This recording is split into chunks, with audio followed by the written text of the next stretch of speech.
There are times in life when you feel as though everything you've worked so hard to build could collapse with a single shove.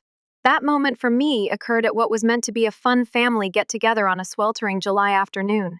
I went from being a silent bystander to the day's antagonist in less than an hour. I had never felt more embarrassed in my life than when I was accused of almost allowing a child to drown, cursed over the phone, and handled like a punching bag. However, that was only the start. I'm Claire, and I'm 34 years old. My spouse, Lucas, and I reside in a small Pacific Northwest town. We are childless. We both work in technology and lead tranquil lives apart from the turmoil of family issues, and we prefer it that way.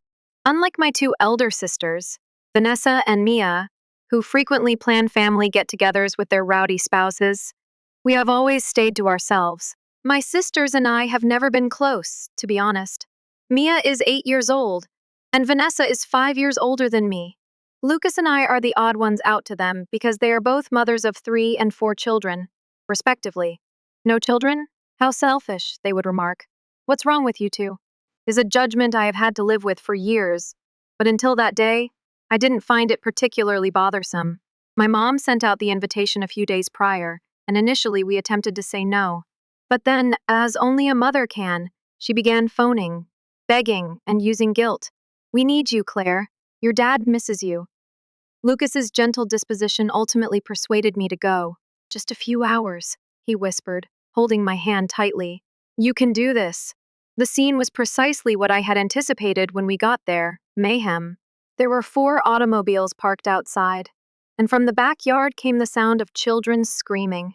With more than 20 people gathered around the grill and pool, shouting and laughing like it was Cancun spring break, the entire property appeared to be a war zone.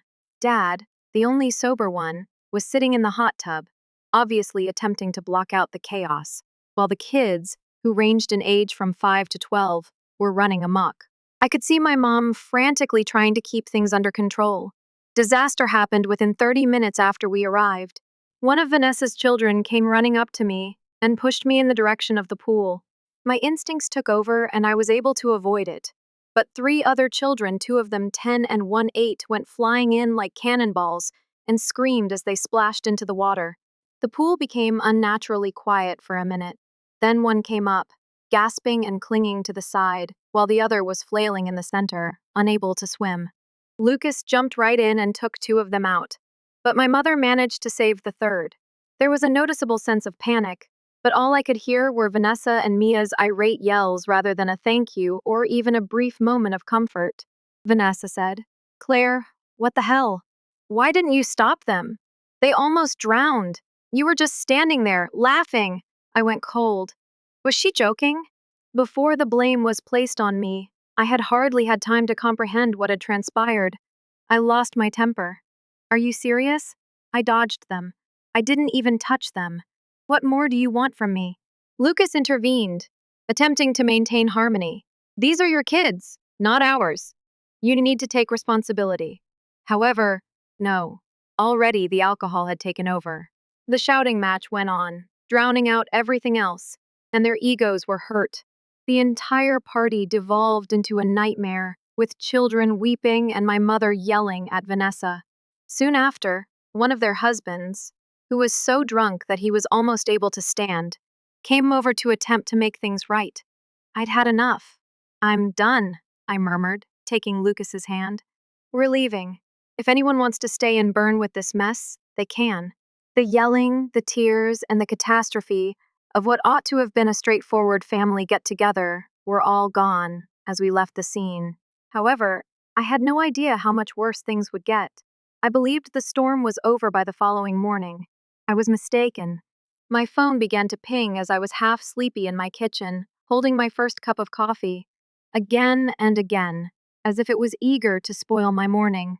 Vanessa sent the initial message. During that game, Claire, the children dropped their phones into the pool. They were filming. The phones are now useless. You should pay for the harm, in my opinion. Bewildered, I blinked. Cell phones. Before I could even comprehend the first message, the second one arrived. Mia added, they were both iPhone 14 Pro Max. New brand, $1,200 apiece. You ought to have prevented them. You are to blame. I tightened my jaw. As if it were scorching, I placed the phone down. It was anger, not guilt, that made my chest clench. When Lucas entered, he saw my face. What is it now? I showed him the messages. His eyes narrowed as he painstakingly read each line. You must be joking with me, he whispered. Now they consider you to be a human insurance policy? I didn't respond. Not quite yet. There was still a part of me that thought perhaps they had changed their minds. Perhaps this was only a brief oversight.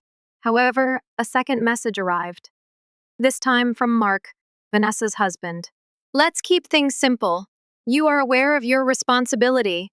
For someone like you, having two phones is insignificant. We'll forget this incident if you just send the money. I gazed at the words as intently as I would a knife. I had been patient with this family for years, dinners that are covered, purchased presents, vans that were rented, paid for everything, without expecting something in return. And now, while I was avoiding them to keep from slipping in myself, they were shaking me down for phones their kids dipped in a pool during a game they started? No, not now. My shaky fingers hovered above the keyboard. I then typed, I don't look after you. I am not your ATM. I won't foot the bill for your negligence. Additionally, I no longer want anything to do with this circus. I sent it. I then blocked them all. Vanessa, Mia and Mark, and Mia's husband, Ryan. Everything. Call, email, social media. Like I was scraping mildew from a wall, I rid my existence of their digital imprints. Later that afternoon, my mother gave me a call. Her voice? A mixture of concern and entreaty. Don't be so hard on Claire. It was merely an accident. Children make mistakes, I said gently. Mom, I'm not upset. I've just finished. I'm tired of having to explain everything all the time. The one who makes the payment. The one who ignores the situation while everyone else pretends to be the victim.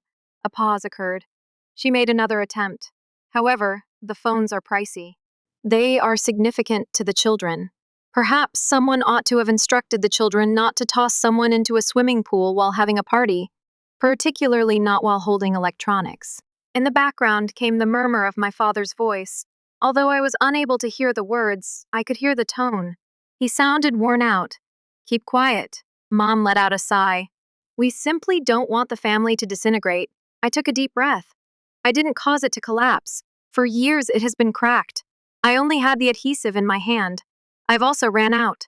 Lucas gave me a glass of white wine that evening. We didn't discuss it. He made no attempt to console me. He simply sat next to me. Keep quiet. There. And that quiet? It was the most considerate thing I had received in a long time. But my thoughts continued to race. I couldn't explain why my heart hurt.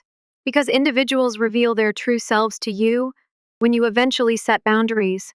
I reflected on all the occasions they had exploited me. Once more, Vanessa forgot her wallet at supper. Mia never really split the Airbnb, but she forgot to reimburse me for it. And now, during a water fight, sugar-charged youngsters spilled $2,400 worth of phones, and I was somehow to blame? No, not anymore. I sent my folks a brief email the following morning. I require room. Don't call or message for a bit, please. When I'm ready, I'll get in touch. I sent it. My digits were shaking. My eyes were burning. But there was a lightness deep within me.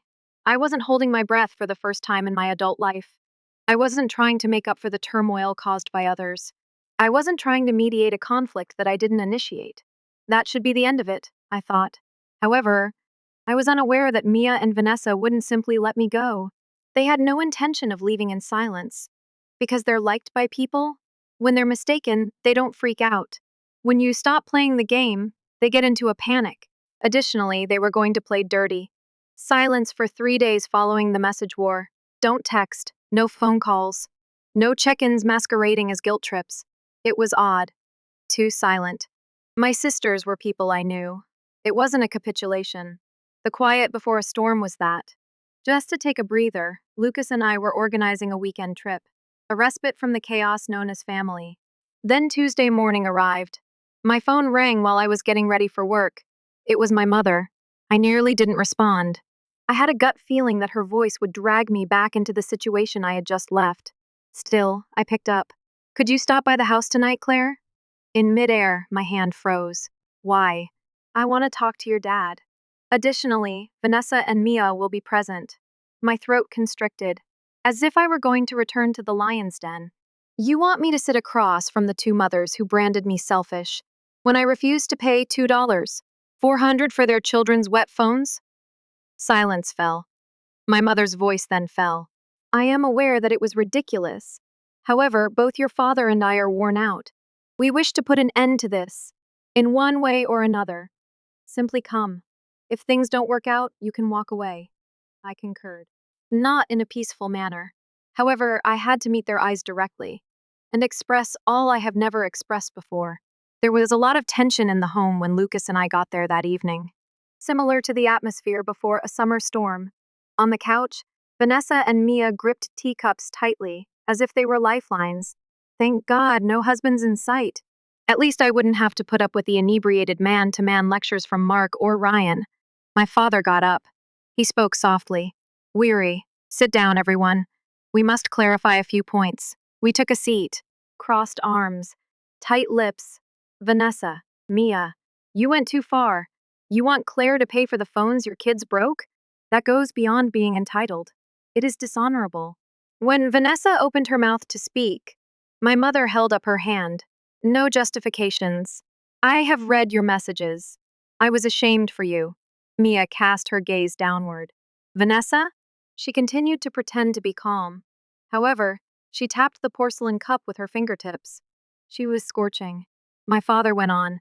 There will be limits going forward. You will treat one another with respect if you wish to go to family events. Don't be guilty. There are no monetary expectations. No deception masquerading as fraternity. He then faced me. You have the right to defend your personal space, Claire.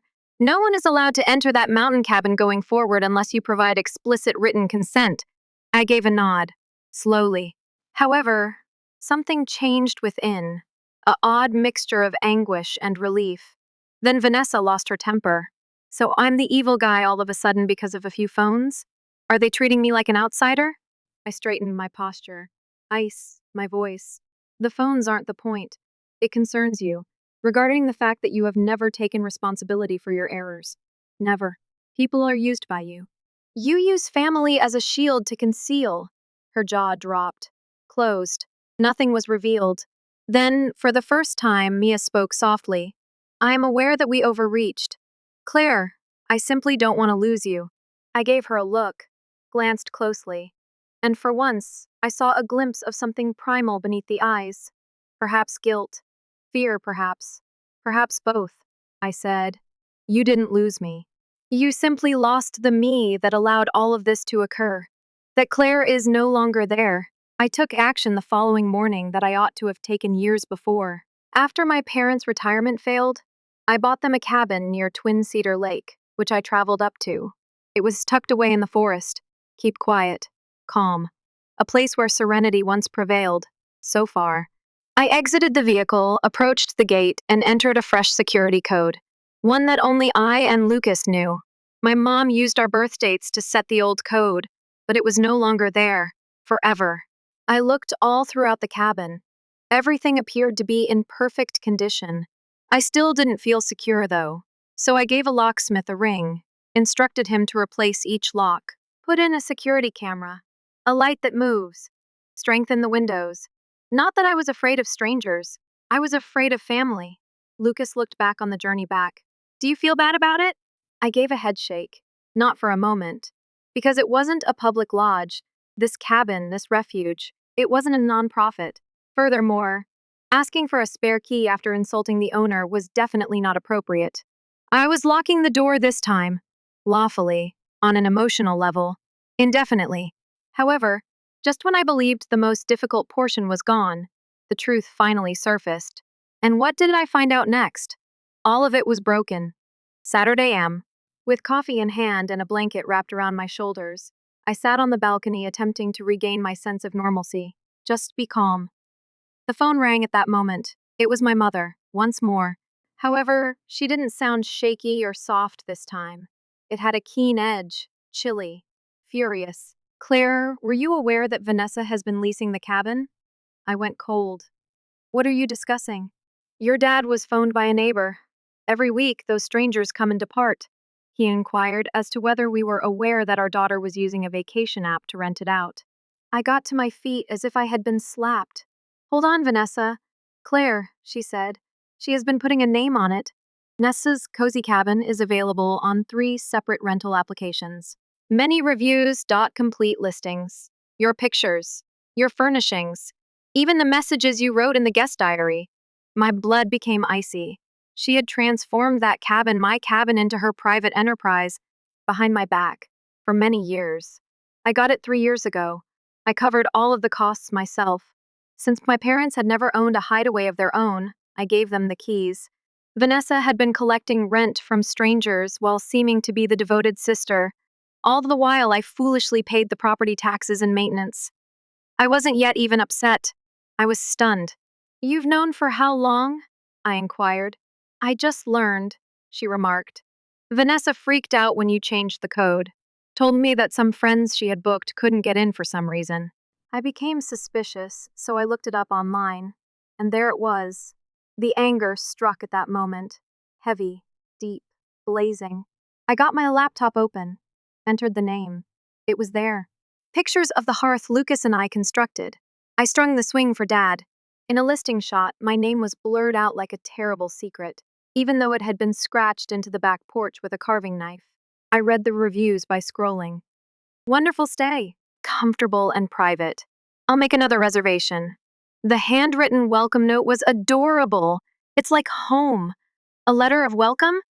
I did that for my mother, not strangers. A few weekends, $400 per night.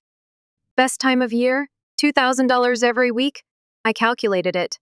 Every month, at least 2 weeks are reserved, for a period of 3 years. It went beyond simple treachery. Theft was committed. By midday, I received a message from Mark, Vanessa's husband. "Please, Claire, our debt is engulfing us. All Vanessa needed was assistance. We'll work it out if you could just unlock the cabin for a little while longer. No more secrets. We swear." I didn't respond. However, the doorbell rang a few hours later. I peered through the window. They were the ones. Vanessa. Mark. She had changed in appearance. Untied hair. Her eyes had circles under them, holding a folder that most likely contains canceled reservations. I pulled the door open, stood erect. Vanessa moved forward, her voice shaking. "Please, Claire, let me clarify." "No," I replied. "You've given enough explanation. You utilized my generosity as a business model for 3 years. You want mercy now?" Mark attempted to interrupt. "We had no malicious intent. We simply— You intended to make money," I yelled. "Avoid twisting it." She broke down in tears. I didn't wince. "You had money left over for Disney vacations, SUVs, extravagant birthday celebrations, but you were unable to pay your rent? Instead, you stole from your sister." She cast her gaze downward, unable to refute it. "Didn't even attempt," I declared. "The cabin is off limits from this day on. Mom, Dad, and I are the only ones with access. Each lock is replaced. Installed a security system. I won't simply slam the door when you arrive again. I'll make a police call." Mark flinched. "You're not kidding." "Very serious. What happens if I discover that you're still listing it?" "I'll file a lawsuit. I'll take every penny you earned." With curiosity, Vanessa suffocated. "I apologize, Claire." I gave a nod. "I think you're real. However, nothing changes as a result." After that, I shut the door. Hard. I gave my folks a call that evening. My father remained silent for a while. Then, he stated, "I thought my children were still decent. However, I suppose I was mistaken." My mother spoke in a quieter tone. "I once believed that love could make everything better. However, perhaps love devoid of respect is really a form of control." I was at a loss for words. I felt full in the chest, heavy, blazing. I never wanted to cause the family to fall apart, but perhaps it had to crumble if my quiet was the only thing keeping it together. And drop hard. However, it wasn't finished yet, because I witnessed the unimaginable 4 days later. No message. It wasn't a call. An intrusion, captured on film. And they were the ones. The night was a Friday. In Napa, Lucas and I were dining with his parents, by candlelight. Laughter. My heart was light for once. My phone then began to buzz. Once more, and once more, and once more. I initially thought it was spam or a group message I had forgotten to leave, so I disregarded it. However, Lucas's expression changed when he looked at the TV. He squinted his eyes. Claire, you must watch this. I took the phone. 23 calls were not returned. Mom, unknown figures, alerts from the security system in the cabin. Unusual movement detected. My heart fell. I launched the application, and my blood ran cold at what I witnessed. Vanessa's spouse, Mia's spouse, in the cabin, during the day. Using a metal saw, cut the gate lock, similar to regular thieves, as if it weren't my home. My breath seized in my throat and I almost got up at dinner. Brent, the property manager we hired to keep an eye on the cottage, was already on the phone with Lucas. He had noticed the warning. The sheriff has already been contacted. There were officers on their way. I was unable to take another bite. Brent returned the call 1 hour later. Claire, the front door was broken. Attempted to pry the storage room open. However, they were apprehended by the police. Said they were related. Before I showed them the video and the deed, they claimed to have rights. He hesitated. Right in front of the officers. One of them, I believe Paul, threatened to smash your sister-in-law's face in. I shut my eyes. I had ice-cold hands. This was no longer a family drama. This was illegal. I took a car down to the station the following day. Filed formal charges, trespassing, damage to property, threats made verbally. I turned everything over, including the documents, the video, and even the texts in which Mark pleaded for permission. Ramirez, the officer, combed through the evidence with a steely gaze. We'll keep them. They are considering several charges. Throughout the weekend, bail is slow. Their spouses are unable to pay for it. She raised her head. Want to go after this? I didn't think twice. Indeed, no more pardoning. No more averting your gaze. My mother called me that evening, weeping. Claire, are you unable to let this go? They are parents. Becky is disintegrating. Mia isn't eating. I didn't speak louder. I just stated, they brought tools, Mom, broken hair, threatened to harm me. This was no coincidence. This was a choice, she cried. But they're your relatives. Then they ought to have behaved accordingly. My father answered the phone, uttered just one thing. You will always be their victim if you let them off this time. I sat by the window after hanging up, observing the blinking streetlights. I was no longer depressed. I was unambiguous. Hatred was not the issue here. It has to do with limits, as well as survival. I received a letter in the mail 3 days later, written by hand. No justifications, don't use any embellishments, just a $5,000 check. Paul and Mark signed. They apologized that each repair would be covered by them. They would sign a civil agreement promising not to get in touch with me, not to enter the property, and not to make any more claims. They had no regrets. They were afraid of going to jail, afraid of being laid off. I was afraid they had gone too far this time, and I wasn't going to back down. I brought the letter to Catherine Shaw, my lawyer. Slowly, she nodded. This can be resolved. I'll write a draft. They make a symbol. They cover the cost. They vanish. Forever. I concurred. They sent another check for $2,500 within a week. Both guys had signed, according to their attorney. No interaction, no rights, not anymore. I felt like I was pounding a nail into a coffin when I signed the final page. Not related. But of the me who continued to stifle suffering in order to maintain harmony. I made a final drive up to the cabin that afternoon, not to inspect for harm, but to bid the past farewell.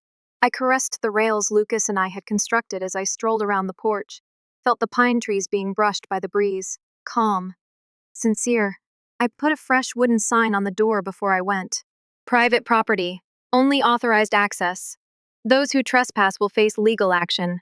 Not a caution. A pledge. Lucas gave me a drink of wine that evening. He remained silent, simply sat next to me. Warm. Steady. Are you finished? Quietly, he inquired. I gave a nod. I'm finished. No more excuses, no more quiet. I'm not sure if Mia or Vanessa will attempt to get back in through my parents, or send messages as if nothing had occurred. However, I am aware of one thing. I secured the door, lawfully, on an emotional level, indefinitely. Furthermore, I will never open it again. Conclusion: this is not a cabin story. It concerns the consequences of ceasing to serve as a peacekeeper in a conflict that you did not initiate. After years of being stifled by shame, allegiance, and guilt masquerading as love, it's about finding your voice again. Who shares your blood is not your family. It's who honors your limits. And occasionally, the strongest action you can do is walk away and shut the fucking door.